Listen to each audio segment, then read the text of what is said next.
इतिहास के बारे में आज पढ़ते हैं। सबसे पहले एंशंट हिस्ट्री का पार्ट 1 है जो कि लेके आया हूँ। और आज मैं आपको आसान भाषा में हिस्ट्री के बारे में सब कुछ बताऊंगा। जैसे आपको पहले ये पता होना चाहिए कि हिस्ट्री को पढ़ना कैसे है, फिर उसके हिसाब से आपको पढ़ना चाहिए। तो चलिए पहली बात मैं बता देता हूँ, अतीत का अध्ययन क्या कहलाता है। इतिहास, इतिहास को पढ़ने से पहले इतिहास के बारे में जरूरी है कि जानना कि इतिहास है क्या।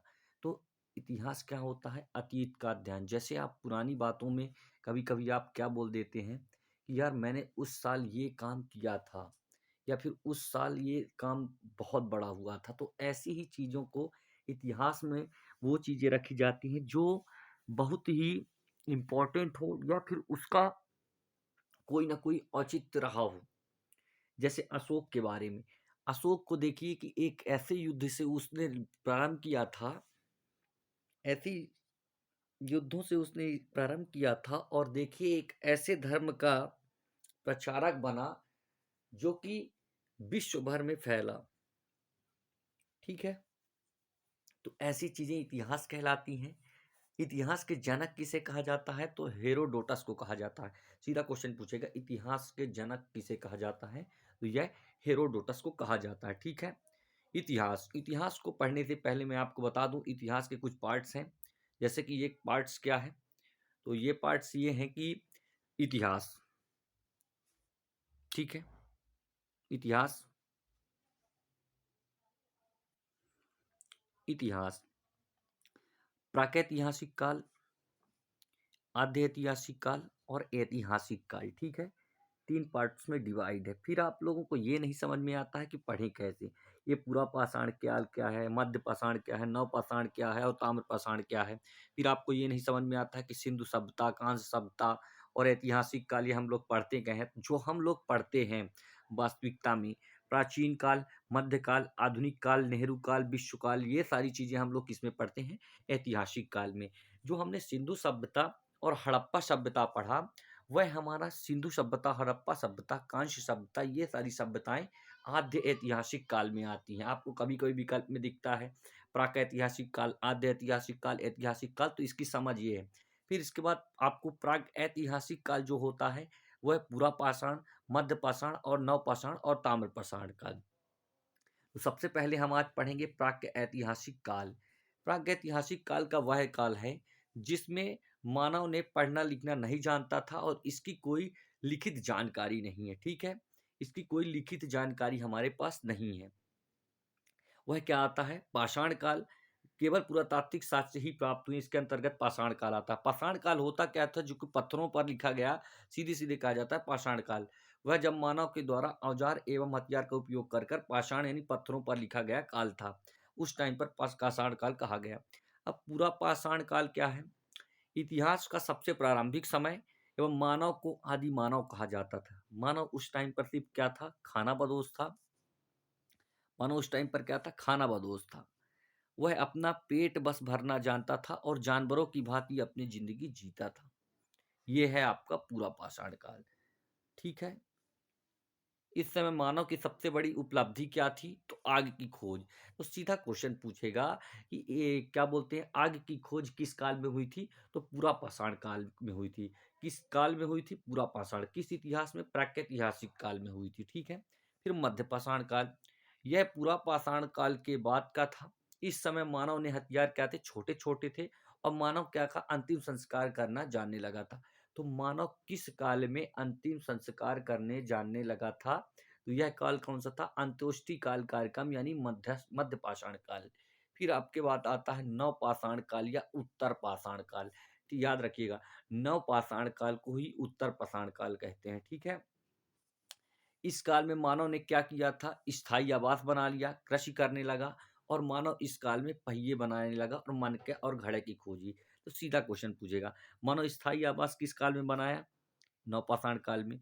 मानव ने पशुपालन तथा कृषि किस काल में की, नवपाषाण काल में। मानव ने किस काल में मनके बनाए यानी घड़े बनाए, तो उसने कब की, यह है आपका नवपाषाण काल में। ठीक है, कब बनाया मानव ने, नवपाषाण काल में। इसके बाद मानव ने खेती सबसे पहले कहाँ की थी, तो पाकिस्तान के पूर्व सीलेमान एवं किरथर पहाड़ियों के बीच पहली कृषि जौ की गई थी। किसकी की गई थी? जौ की। मानव द्वारा पहला पालतू पशु कौन सा पाला गया था? तो वह कुत्ता था। ठीक है, अब चौथा काल उसी में आता है, ताम्र प्रसारण काल। इस काल में किसकी खोज हो गई थी? तांबे की खोज हो गई थी। और कुछ कुछ कहा जाओ तो औद्योगिकरण विकसित हो गया था। किस काल में मानव आकेटक था? पूरा पाषाण काल में। किस स्थान से पहली बार चावल का साक्ष्य मिला था? तो यूपी के कोलडीबा से मिला था। मैंने आपको क्या बताया, एक बार रिपीट कर लेते हैं फिर आगे बढ़ते हैं। देखिए, मैंने बताया आपको इतिहास के बारे में। इतिहास किसे कहते हैं? अतीत का अध्ययन इतिहास कहलाता है। फिर मैंने आपको क्या बताया, इतिहास के पिता किसे बताया? हेरोडोटस को बताया। फिर हमने बताया कि इतिहास के बारे में आपको कैसे पढ़ना है। तो आप सबसे पहले प्रागैतिहासिक काल पढ़ेंगे, आद्य ऐतिहासिक काल पढ़ेंगे, फिर ऐतिहासिक काल। प्रागैतिहासिक काल में आप पूरा पाषाण काल करेंगे, मध्य पाषाण काल पढ़ेंगे और नवपाषाण काल पढ़ेंगे। फिर जब ये सारी चीजें आप पढ़ लेंगे तो इसके बाद आपको कौन सा काल आएगा? पूरा पाषाण काल। पूरा पाषाण काल में मानव कैसा था? मानव खाना बदोश था। सिर्फ और सिर्फ मानव क्या जानता था? खाना खाना जानता था और कुछ नहीं।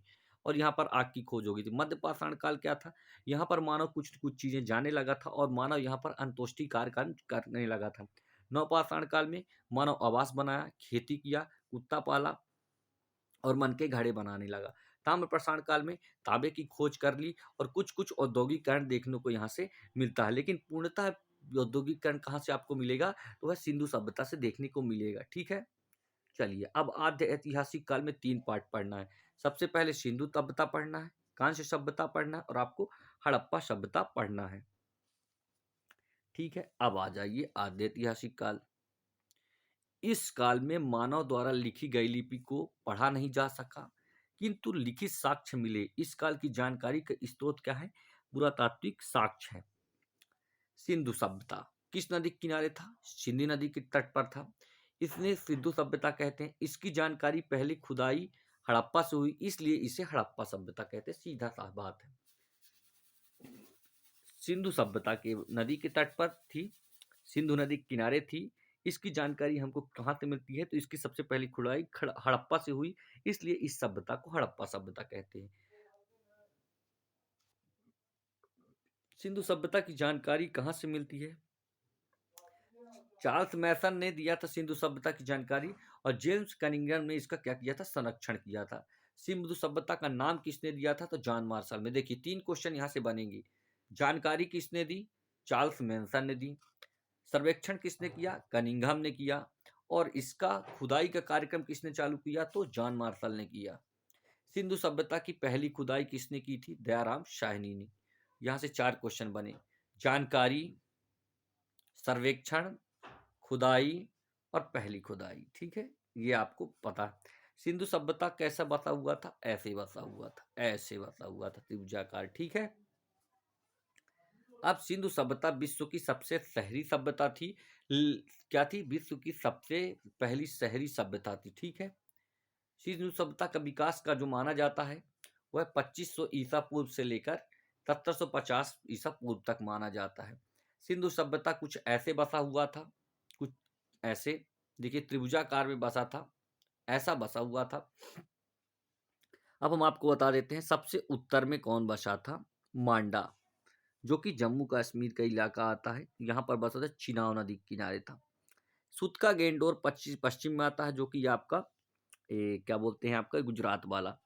आलमगीर यूपी में। हिंडा नदी, जो कि अभी हिंडा नदी का बना हुआ है, लेकिन अब वहां पर लोग बस गए हैं। हिंडा नदी लुप्त हो चुकी है।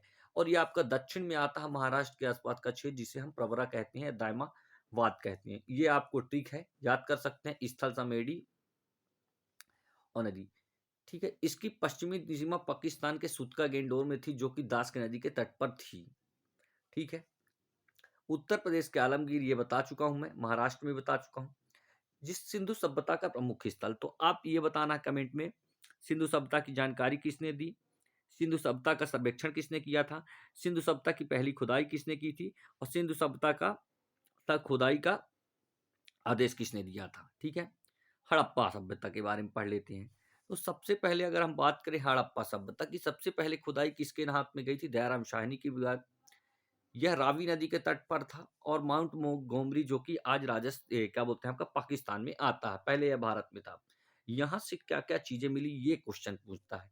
तो सबसे पहले कुम्हार का चाक, चाक मिल गया तो उसने अन्नागार बना लिया, जब अन्नागार बन गया तो उसने श्रमिक आवास बना लिया, और जब आवास की बात हो गई तो कुछ-कुछ काम यह नर्तकी वाले करने लगा, यानी माता देवी की मूर्ति। फिर लकड़ी की एक ओखली उसको मिल गई और लकड़ी का उसने ताबूत बना लिया, और हाथी का कपाल वहीं से मिला था। सबसे इम्पोर्टेंट है, स्वस्तिक चिन्ह सिंधु सभ्यता के किस स्थल से मिला था? तो यह हड़प्पा सभ्यता से मिला था। मैं आपको सीधे बताता हूँ, चाक मिल जाएगी, अन्नागार बन जाएगा, अन्नागार मिल जाएगा तो आपको आवास मिल जाएगा। आप मूर्ति बनाएँगे, फिर इसके बाद लकड़ी मिलेगी, लकड़ी के बाद आप क्या करेंगे, लकड़ी का ताबूत बना लेंगे। इसके बाद आपको हाथी का कपाल मिलेगा और स्वस्तिक चिन्ह आपको प्रारंभ में मिलेगा। फिर आपका आता है मोहनजोदड़ो, दूसरा स्थल। वो मोहनजोदड़ो में क्या है, इसकी भी खोज किसने की थी? राखल दास बनर्जी को इसका दिया गया, और यह कहाँ था? लरकाना, पाकिस्तान में था। यह सिंधु सभ्यता का सबसे बड़ा शहर था मोहनजोदड़ो। यह मृतकों का एक टीला था, बहुत बड़ा एक मृतकों का एक टीला मिला था यहाँ। यहाँ पर क्या-क्या चीज़ थी?